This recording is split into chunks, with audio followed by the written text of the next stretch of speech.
എനിക്കതിന് പാസ്പോർട്ടും വിസ ഒന്നും ഇല്ലല്ലോ. ഈ ദുബായി പോകാൻ പാസ്പോർട്ടിന്റെ വിസയുടെ ഒന്നും ആവശ്യമില്ല. വെറും ചങ്കൂറ്റം മാത്രം മതി.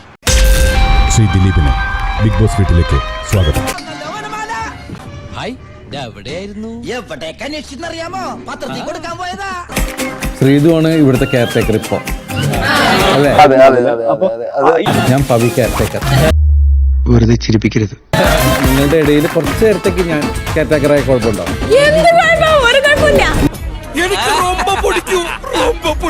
കണ്ണീര് തുടച്ചിട്ട് പറ, കുറച്ചുകൂടി വിശ്വസിക്കാൻ തോന്നുന്നു. ഞാനിവിടുത്തെ കെയർ ടേക്കറാണ്. I don't care.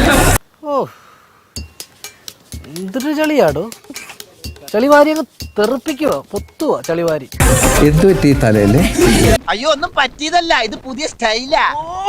പുതിയ ഫ്ലാഷ്. ഇപ്പോഴത്തെ പിള്ളേരുടെ ഓരോരോ കാര്യങ്ങള്.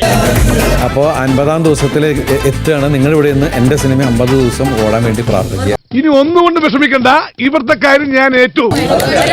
ആർക്കെങ്കിലും പ്രണയമൊക്കെ തോന്നിക്കഴിഞ്ഞാല് ask for a date, propose, close the deal. പറഞ്ഞതിന് വേറൊരർത്ഥം ഇല്ലേ? ഏയ്, അങ്ങനെ പ്രത്യേകിച്ച് അർത്ഥമൊന്നുമില്ല. എവിടെയോ എന്തോ ഒരു തകരാറ് പോലെ. താങ്ക്സ് ഉണ്ടടാ മോനെ ദിനേശ, താങ്ക്സ് അടിച്ചു പൊളിക്കടാ.